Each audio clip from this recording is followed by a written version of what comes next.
नमस्कार विद्यार्थी, मैं बसंत कुमार द ज्ञानम एकेडमी में आपका हार्दिक स्वागत करता हूँ। आज हम बात करेंगे पॉलिटी के एक अहम टॉपिक के बारे में, जिसका नाम है राष्ट्रपति। राष्ट्रपति की बात करें तो हर एक एग्जाम में इस टॉपिक से बहुत अच्छा खासा क्वेश्चन पूछा जाता है, जो बहुत ही इजी क्वेश्चन रहता है। लेकिन अगर हम नहीं पढ़े हैं तो यही क्वेश्चन बहुत ज्यादा टफ भी लगता है। तो आज का हमारा टॉपिक है राष्ट्रपति, और राष्ट्रपति में क्या क्या होना चाहिए, राष्ट्रपति के पास क्या क्या शक्ति है, ये सारा चीज हम लोग पढ़ेंगे। सिर्फ राष्ट्रपति ही नहीं, राष्ट्रपति के समानांतर कौन कौन से अधिकारी हैं उसके बारे में भी आज हम जानेंगे। मुख्य रूप से आज पहले हम बात करते हैं दो अधिकारी की। पहला है, एक आता है राष्ट्रपति, और राष्ट्रपति के बाद अगर बात करें तो राष्ट्रपति के समीप एक व्यक्ति है जिसका नाम है उपराष्ट्रपति। दूसरा व्यक्ति क्या है? उपराष्ट्रपति। और तीसरे व्यक्ति की बात करें तो तीसरे व्यक्ति का नाम है प्रधानमंत्री, यानी पीएम, प्राइम मिनिस्टर। राष्ट्रपति की अगर हम बात करते हैं तो राष्ट्रपति का वर्णन संविधान के भाग 5 में अनुच्छेद 52 में किया गया है। वहीं उपराष्ट्रपति की बात करें तो जस्ट यहां से हम 11 कदम आगे बढ़ेंगे, यानी 52 प्लस 11 यानी 63 में किसका वर्णन किया गया है? 63 में वर्णन किया गया है उपराष्ट्रपति। कितना कदम बढ़े थे? 11। तो 11 फिर से अगर बढ़ते हैं तो होता कितना है? 74। तो अनुच्छेद 74 में किसका वर्णन है? अनुच्छेद 74 में वर्णन है प्रधानमंत्री का।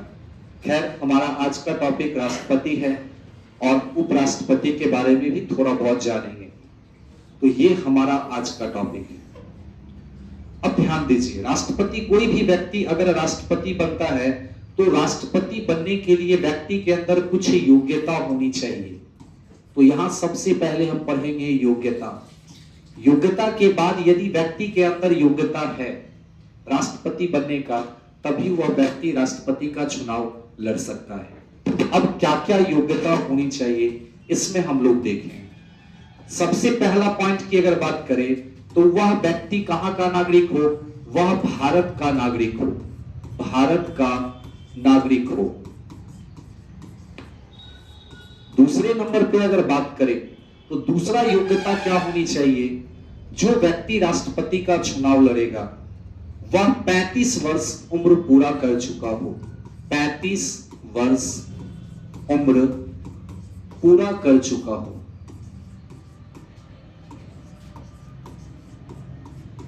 तीसरे नंबर की अगर बात करें तो तीसरे नंबर पर आ जाता है कि वह व्यक्ति क्या हो? लाभ के पद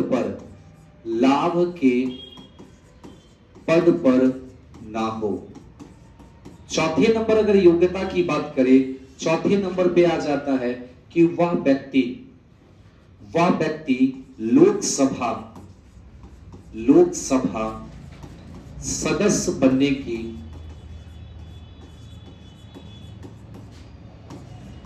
योग्यता रखता हो। फिर आगे अगर बात करें, राष्ट्रपति बनने के लिए पांचवा जो योग्यता है, वह व्यक्ति क्या होना चाहिए? वह व्यक्ति साक्षर हो। वह व्यक्ति क्या हो? साक्षर हो। साक्षरता का मतलब क्या है? कि उस व्यक्ति को सिर्फ अपना हस्ताक्षर करना आता हो। फिर आगे अगर बात करें छठे नंबर की, तो छठा नंबर में ध्यान दीजिए, अगर कोई व्यक्ति राष्ट्रपति का चुनाव लड़ता है तो राष्ट्रपति चुनाव लड़ने के लिए व्यक्ति के पास 50 प्रस्तावक व 50 अनुमोदक हो। ध्यान दीजिए, प्रस्तावक और अनुमोदक की बात करें तो वही व्यक्ति प्रस्तावक और अनुमोदक बन सकता है जो व्यक्ति राष्ट्रपति के चुनाव में भाग लेता है। और 7वें नंबर की बात करें तो 7वां नंबर में यदि कोई व्यक्ति राष्ट्रपति चुनाव लड़ता है तो उस व्यक्ति के पास या वो व्यक्ति 15,000 रुपया जमानत राशि जमा किया हो। ये सारा योग्यता किसका है? राष्ट्रपति का। और अगर हम उपराष्ट्रपति की बात करें तो उपराष्ट्रपति बनने के लिए सेम योग्यता, भारत का नागरिक हो, सेम योग्यता की बात करें, उपराष्ट्रपति बनने के लिए वह व्यक्ति भारत का नागरिक हो, वह व्यक्ति 35 वर्ष उम्र पूरा कर चुका हो, वह व्यक्ति लाभ के पद पर ना हो। अब ध्यान दीजिए, राष्ट्रपति बनने के लिए उस व्यक्ति के अंदर लोकसभा सदस्य बनने की योग्यता हो। वहीं अगर उपराष्ट्रपति की बात करें तो उपराष्ट्रपति बनने के लिए व्यक्ति के अंदर राज्यसभा सदस्य बनने की योग्यता हो। नेक्स्ट, व्यक्ति साक्षर हो। उसके बाद आगे अगर बात करें तो उपराष्ट्रपति में क्या होता है कि 50 प्रस्तावक की जगह 20 प्रस्तावक प्लस 20 अनुमोदक हो। 20 प्रस्तावक प्लस 20 अनुमोदक हो। यहां पर अगर बात करें तो राष्ट्रपति चुनाव लड़ने के लिए 15,000 जमानत राशि चाहिए, उपराष्ट्रपति चुनाव लड़ने के लिए भी 15,000 जमानत राशि चाहिए। तो ये हमारा था राष्ट्रपति की योग्यता 1 नंबर में। अब योग्यता जैसे ही पूरा होगा तो ध्यान दीजिए, योग्यता के बाद आगे अगर बात करें तो आगे आ जाता है 2 नंबर पर। योग्यता के बाद दूसरे नंबर पर यहां था हमारा राष्ट्रपति, और यहां क्या लिखा है, यहां लिखा है उपराष्ट्रपति। योग्यता के बाद दूसरे नंबर पर आता है कि चुनाव। क्या आता है? चुनाव। अब चुनाव में अगर बात करें राष्ट्रपति की तो एक चुनाव में आता है चुनाव प्रणाली। राष्ट्रपति का क्या है? चुनाव प्रणाली। और दूसरे नंबर पर आता है राष्ट्रपति का चुनाव प्रक्रिया। तो ध्यान दीजिए, राष्ट्रपति की चुनाव प्रणाली में कौन कौन भाग लेगा? तो राष्ट्रपति की चुनाव प्रणाली में संसद के जितने भी निर्वाचित सदस्य हैं, संसद के जितने भी निर्वाचित सदस्य, यानी हम कह सकते हैं निर्वाचित एमपी के साथ साथ सभी राज्यों के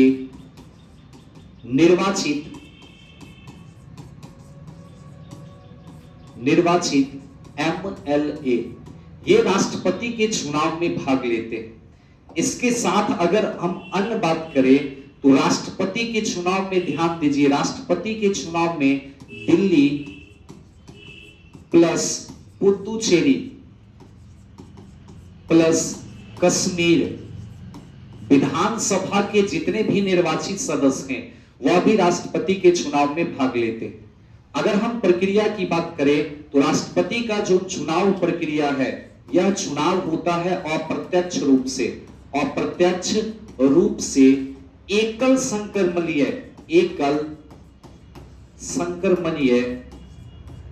मत प्रणाली के द्वारा राष्ट्रपति का चुनाव होता है। और इस प्रक्रिया में क्या होता है, जो व्यक्ति विजयी हो रहा है, विजयी होने वाले व्यक्ति को 50% कितना प्रतिशत? 50% प्लस 1 मत लाना अनिवार्य होता है। यह था राष्ट्रपति का चुनाव। आगे अगर बात करें उपराष्ट्रपति की तो उपराष्ट्रपति के चुनाव प्रणाली में ध्यान दीजिए, उपराष्ट्रपति के चुनाव प्रणाली में जितने भी देश के एमपी हैं, वर्तमान एमपी, सभी एमपी उपराष्ट्रपति के चुनाव में भाग लेते हैं। आगे अगर बात करें इसका चुनाव कैसे होता है, तो इसका चुनाव होता है अप्रत्यक्ष रूप से एकल संक्रमणीय मत प्रणाली के द्वारा, अर्थात जीतने वाले कैंडिडेट को 50% प्लस 1 मत लाना अनिवार्य होता है। यानी यहां भी हम देखें, जैसे योग्यता में राष्ट्रपति और उपराष्ट्रपति में समानता था, वैसे ही चुनाव प्रणाली और प्रक्रिया में भी उपराष्ट्रपति और राष्ट्रपति में समानता है। फिर आगे अगर बात करें तो ध्यान दीजिए, आगे अगर हम बात करते हैं तीसरे नंबर पर अगर हम बात करें तो तीसरे नंबर पर आ जाता है योग्यता के बाद, पहला योग्यता पर है, दूसरा पर है चुनाव प्रक्रिया, तीसरा हम पढ़ते हैं तीसरा शपथ। शपथ में ध्यान दीजिए, राष्ट्रपति को शपथ कौन दिलाएगा? तो राष्ट्रपति को शपथ दिलाएगा भारत का मुख्य न्यायाधीश। आगे शपथ के बाद ध्यान दीजिए चौथे नंबर पर आ जाता है, चौथे नंबर पर आता है कार्यकाल। चौथे नंबर पर कार्यकाल, और राष्ट्रपति का जो कार्यकाल होता है वह होता है 5 वर्ष। वह क्या होता है? 5 वर्ष।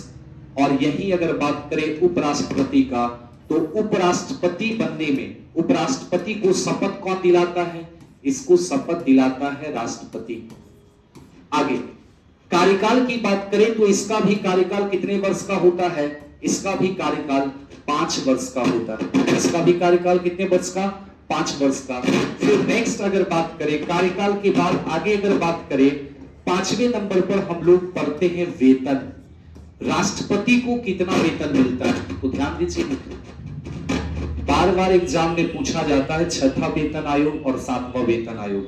अगर हम राष्ट्रपति की बात करें तो राष्ट्रपति में 2 वेतन आयोग पढ़ा जाएगा, एक 6वां वेतन आयोग और एक 7वां वेतन आयोग। 6वां वेतन आयोग के अनुसार राष्ट्रपति को मिलता था 1.5 लाख रुपया प्रति माह, प्रति महीना मिलता था। वही अगर 7वां वेतन की बात करें तो 7वां वेतन आयोग के अनुसार राष्ट्रपति को मिलता है 5 लाख रुपया, 5 लाख रुपया प्रति माह मिलता है। प्रति माह इनको वेतन दिया जाता है। वही उपराष्ट्रपति के वेतन की बात करें तो उपराष्ट्रपति को वेतन दिया जाता है 0 रुपया, 1 रुपया भी उपराष्ट्रपति को वेतन नहीं दिया जाता है। लेकिन क्या उपराष्ट्रपति फ्री में काम करता है? नहीं करता है। उपराष्ट्रपति जो है, उपराष्ट्रपति को उपराष्ट्रपति पद के लिए वेतन नहीं दिया जाता है। इस उपराष्ट्रपति को ध्यान दीजिए, योग्यता में लिखाए थे कि राज्यसभा के सदस्य बनने की योग्यता होनी चाहिए, और यह व्यक्ति यानी उपराष्ट्रपति राज्यसभा में सभापति के रूप में काम करता है, और इसे जो वेतन मिलता है वो वेतन दिया जाता है सभापति के रूप में। अब कितना दिया जाता है? तो 2 वेतन आयोग यहां भी पढ़ना है, एक 6वां वेतन आयोग और एक 7वां वेतन आयोग। 6वां वेतन आयोग की बात करें तो 6वां वेतन आयोग के अनुसार ये उपराष्ट्रपति को मिलता था 1.25 लाख रुपया, 1.25 लाख रुपया प्रति माह। वहीं अगर बात करें 7वें वेतन की तो 7वें वेतन आयोग के अनुसार 4 लाख रुपया प्रति माह क्या मिलता है? 4 लाख रुपया प्रति माह उपराष्ट्रपति को वेतन दिया जाता है। तो ये हमारा था 5वां टॉपिक। 6ठे टॉपिक में ध्यान दीजिए, 6ठे टॉपिक में एक प्रमुख है जिसका नाम है पद रिक्त। पद रिक्त, पद रिक्त में ध्यान दीजिए, एक अभी सिर्फ एक ही बता रहे हैं, नेक्स्ट पेज पे आगे बताएं। पद रिक्त में राष्ट्रपति जो है अपना त्याग पत्र किसको देगा? तो राष्ट्रपति अपना त्याग पत्र उपराष्ट्रपति को देता है, और वहीं उपराष्ट्रपति अपना त्याग पत्र किसको देता है? उपराष्ट्रपति अपना त्याग पत्र राष्ट्रपति को देता है। अर्थात दोनों आपस में एक दूसरे से फेर बदल करता है कि तुम हमको त्याग पत्र दो, हम तुमको त्याग पत्र देते हैं। आगे अगर बात करें सिर्फ पदरिक्त का, ये सबसे ज्यादा इंपॉर्टेंट आ जाता है। पदरिक्त की बात करें तो ध्यान दीजिए, पदरिक्त में मेन रूप से क्या पढ़ना है? तो पदरिक्त 2 प्रकार का होता है। पद रिक्त की बात करें तो यह 2 प्रकार का होता है।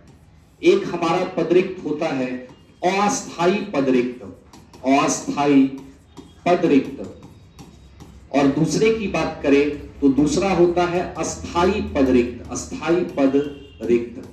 तो ध्यान देना है, अस्थाई पदरिक्त की बात करें तो अस्थाई पदरिक्त किस किस कारणों से हो सकता है? हो सकता है कि राष्ट्रपति क्या हो? राष्ट्रपति बीमार हो, राष्ट्रपति बीमार हो, या कार्य करने में फिलहाल असक्षम हो, कार्य करने में फिलहाल असक्षम हो।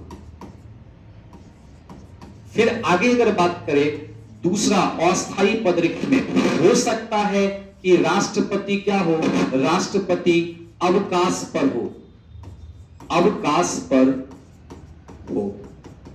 तो ये हमारा अस्थाई नहीं है, ये हमारा है अस्थाई पदरिक्त। अस्थाई पद रिक्त की बात करें तो अस्थाई पद रिक्त में हो सकता है राष्ट्रपति अपने कार्यकाल के बीच में ही त्याग पत्र दे दिया, या हो सकता है राष्ट्रपति को हटाने के लिए महाभियोग प्रस्ताव पारित कर दिया गया, या हो सकता है कार्यकाल में ही राष्ट्रपति की मृत्यु हो गई हो। तो इस कारण से क्या होता है, राष्ट्रपति का पद अस्थायी रूप से रिक्त हो जाता है। और ध्यान देना है, जब राष्ट्रपति का पद अस्थायी रूप से रिक्त हो जाए तो आगे हम पढ़ेंगे, आगे क्या पढ़ना है, तो आगे आ जाता है, ध्यान दीजिए, आगे आ जाता है राष्ट्रपति। हमारे देश में एक राष्ट्रपति है, हमारे देश में एक उपराष्ट्रपति है, हमारे देश में ही एक क्या कह सकते हैं CJI है, चीफ जस्टिस ऑफ इंडिया। जब राष्ट्रपति का पद अस्थायी रूप से रिक्त हो, तो ध्यान देना है, जब राष्ट्रपति का पद अस्थायी रूप से रिक्त हो तो उपराष्ट्रपति राष्ट्रपति के पद पर आ जाता है और यह कार्यवाहक राष्ट्रपति के रूप में कार्य करता है। मानते हैं जब राष्ट्रपति का भी पद रिक्त है, उपराष्ट्रपति का भी पद रिक्त है, तो उस स्थिति में CJI, जब दोनों का पद रिक्त हो तब CJI क्या करता है, तब यह कार्यवाहक राष्ट्रपति के रूप में कार्य करता है। अब दिमाग में क्वेश्चन आया होगा, सर जब तीनों रिक्त हो तब क्या होगा, तो उस स्थिति में भी कोई प्रावधान है। प्रावधान क्या है, तो ध्यान दीजिए, तब प्रावधान है सुप्रीम कोर्ट का कोई वरिष्ठ अधिकारी, वो क्या करेगा, कार्यवाहक राष्ट्रपति के रूप में काम करेगा। तो ये हमारा क्या था, हमारा ये राष्ट्रपति का इंट्रोडक्शन था, जिसमें हमने पढ़ा उपराष्ट्रपति का भी इंट्रोडक्शन।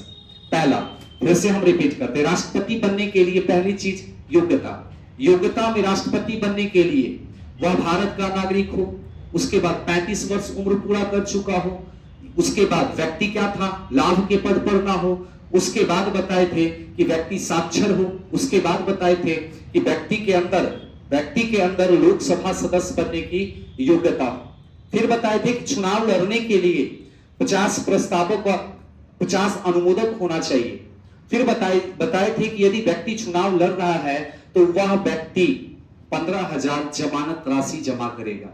अब जमानत राशि पे थोड़ा सा बात करते हैं। यदि चुनाव होता है, हम राष्ट्रपति का चुनाव लड़ लिए, अब राष्ट्रपति का चुनाव लड़ लिए और कुल वोट में, कुल वैध मत का यदि 1/6 मत से कम वोट आया है तो हमारा जो जमानत राशि है 15,000 रुपया जो जमा किए थे वो कभी भी वापस नहीं आएगा। अगर 1/6 से ज्यादा मत हासिल करते हैं तो वो जमानत राशि वापस आ जाए। क्लियर है? फिर आगे ध्यान दीजिए, आगे योग्यता जैसे ही खत्म हुआ तो चुनाव पढ़े थे। राष्ट्रपति का जो चुनाव है वह चुनाव 2 चीजों में बांटे थे, एक चुनाव प्रणाली अर्थात राष्ट्रपति के चुनाव में कौन कौन भाग लेगा, और दूसरा चुनाव प्रक्रिया कि राष्ट्रपति का चुनाव प्रक्रिया कैसा है। राष्ट्रपति के चुनाव में भाग कौन कौन लेता है, तो देश के जितने भी निर्वाचित MP हैं, यानी मेंबर ऑफ पार्लियामेंट, लोकसभा और राज्यसभा के निर्वाचित सदस्य, वो राष्ट्रपति के चुनाव में भाग लेते हैं। दूसरा चीज बताए थे, दूसरा राष्ट्रपति का चुनाव प्रक्रिया। राष्ट्रपति का चुनाव प्रक्रिया जो है वो एकल संक्रमणीय मत प्रणाली के तहत होता है, जिसमें जीतने वाले सदस्यों को कम से कम 50% +1 मत लाना अनिवार्य होता है। फिर आगे बात किए थे, चुनाव जैसे ही हुआ व्यक्ति शपथ ग्रहण करेगा, और शपथ राष्ट्रपति को शपथ दिलाता है CJI, राष्ट्रपति को शपथ दिलाता है CJI यानी भारत का मुख्य न्यायाधीश। शपथ के बाद बात किए थे कार्यकाल का, कार्यकाल 5 वर्ष का होता है। कार्यकाल के बाद बात किए थे वेतन का, और वेतन की बात करें तो राष्ट्रपति को 6ठे वेतन आयोग के अनुसार 1.5 लाख रुपया प्रति माह मिलता था। वर्तमान में 7वें वेतन आयोग के अनुसार इसे 5 लाख रुपया प्रति माह वेतन दिया जाता है। फिर आगे बात किए थे वेतन के बाद पदरिक्त में एक ही चीज बताया आपको कि पदरिक्त त्याग पत्र से कैसे होगा।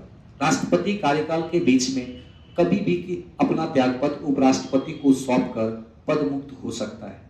अगर उपराष्ट्रपति की बात करें तो उपराष्ट्रपति अपना त्याग पत्र किसको देगा, तो उपराष्ट्रपति अपना त्याग पत्र राष्ट्रपति को देगा। फिर बताए थे पद रिक्त दो कारणों से होता है, एक अस्थायी पद रिक्त और दूसरा अस्थायी पद रिक्त।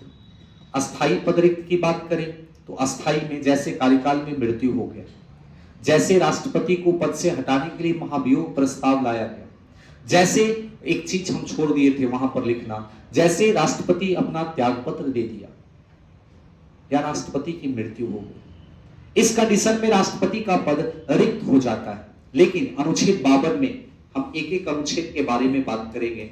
अनुच्छेद 52 में कहा गया है कि भारत में एक राष्ट्रपति होगा जिसका पद किसी भी कीमत पर खाली नहीं होगा। अब राष्ट्रपति की मृत्यु हो गई तो पद रिक्त हो गया, लेकिन हमारे संविधान में लिखा है कि राष्ट्रपति का पद कभी भी रिक्त नहीं हो सकता है। इस कंडीशन में ध्यान दीजिए, उसके पद को भरने के लिए, खाली ना हो इसके लिए प्रावधान किया गया कि यदि राष्ट्रपति का पद रिक्त हो तो उपराष्ट्रपति राष्ट्रपति के पद पर कार्यवाहक राष्ट्रपति के रूप में काम करता है। फिर कहा गया कि जब दोनों का पद रिक्त हो तब सीजेआई कार्यवाहक राष्ट्रपति के रूप में कार्य करता है। अब दिमाग में क्वेश्चन आया होगा, क्या कभी ऐसा हुआ था? हाँ हुआ था, ऐसा हुआ था। ऐसा कब हुआ था? ध्यान दीजिए, हमारे देश में ऐसा 2 बार हुआ। 2 बार कब हुआ तो ध्यान देना है मित्रों। यहां पर सबसे पहले 1969 में हमारे देश के राष्ट्रपति हुआ करते थे, नाम था डॉक्टर जाकिर हुसैन। और जाकिर हुसैन की बात करें तो ये हमारे देश के प्रथम मुस्लिम राष्ट्रपति थे। उसी समय हमारे देश के उपराष्ट्रपति हुआ करते थे जिनका नाम है बीबी गिरी। क्या नाम है इनका? बीबी गिरी। और इसी समय हमारे देश के CJI chief justice of India हुआ करते थे मोहम्मद हिदायतुल्लाह हमारे देश के क्या थे? मुख्य न्यायाधीश थे। अब यहां पर किसी कारण से जाकिर हुसैन की मृत्यु 1969 में हो गया। अब जैसे ही मृत्यु हुआ तो उपराष्ट्रपति जो थे वो हमारे देश के कार्यवाहक राष्ट्रपति बने, यानी भारत के प्रथम कार्यवाहक राष्ट्रपति कौन बने? बीबी गिरी। बीबी गिरी देश के क्या थे? प्रथम कार्यवाहक राष्ट्रपति। जैसे ही ये कार्यवाहक राष्ट्रपति बने, कुछ ही समय में इन्होंने क्या किया? इन्होंने उपराष्ट्रपति के पद से त्याग पत्र दे दिया। और पद से जैसे ही त्याग दिए, यानी राष्ट्रपति का पद पहले से खाली था, अब उपराष्ट्रपति का भी पद खाली हो गया। क्यों दिए थे त्याग पत्र? तो ये पुनः राष्ट्रपति का चुनाव लड़ने के लिए त्याग पत्र दे दिए, क्योंकि पद खाली था तो चुनाव होना अनिवार्य था। तो ऐसी स्थिति में ये कार्यवाहक राष्ट्रपति बने और बनते ही त्याग पत्र दे दिए चुनाव लड़ने के लिए। अब उसी समय हमारे देश के जो सीजेआई हुआ करते थे, यानी मोहम्मद हिदायतुल्लाह, ये भारत के क्या बने? ये भारत के दूसरे कार्यवाहक राष्ट्रपति बने। फिर ऐसा स्थिति एक बार और हुआ था, और एक बार कब हुआ था? 1977 में। और उस समय हमारे देश के राष्ट्रपति हुआ करते थे फखरुद्दीन अली अहमद। और उस समय हमारे देश के उपराष्ट्रपति हुआ करते थे, उनका नाम है बीडी जत्ती। अब ये फखरुद्दीन अली अहमद की बात करें तो फखरुद्दीन अली अहमद हमारे देश के दूसरे मुस्लिम राष्ट्रपति थे। दुर्भाग्य से प्रथम मुस्लिम राष्ट्रपति, उनकी भी मृत्यु कार्यकाल में हो गई। दूसरे मुस्लिम राष्ट्रपति, उनकी भी मृत्यु कार्यकाल में हो गई। अब जैसे ही मृत्यु हुआ तो हमारे देश के तीसरे कार्यवाहक राष्ट्रपति कौन बने? हमारे देश के ये तीसरे कार्यवाहक राष्ट्रपति बने। ये क्या बने? तो तीसरे कार्यवाहक राष्ट्रपति बन गए। अब ध्यान दीजिए, यही क्वेश्चन फंसाता है। हम क्या बोले? भारत के प्रथम कार्यवाहक राष्ट्रपति बीबी गिरी, भारत के दूसरे कार्यवाहक राष्ट्रपति मोहम्मद हिदायतुल्लाह, भारत के तीसरे कार्यवाहक राष्ट्रपति बीबी जत्ती। लेकिन यहां पर क्वेश्चन है, क्वेश्चन है, भारत के प्रथम सीजीआई जो कार्यवाहक राष्ट्रपति के रूप में कार्य किए, तब हो जाएगा मोहम्मद हिदायतुल्लाह। फिर क्वेश्चन है, कार्यवाहक राष्ट्रपति के रूप में कार्य करने वाले दूसरे उपराष्ट्रपति कौन थे, तब हो जाएगा बीडी जत्ती। तब क्या होगा, बीडी जत्ती। तो ये हमारा था पदरिक्त का प्रोसेस। नेक्स्ट क्लास में जब हम मिलेंगे तो राष्ट्रपति के एक एक अनुच्छेद के बारे में पढ़ेंगे, राष्ट्रपति के शक्ति के बारे में पढ़ेंगे, और भी राष्ट्रपति में बहुत चीज है। हमारा राष्ट्रपति आज का क्लास यहीं पर खत्म होता है। धन्यवाद।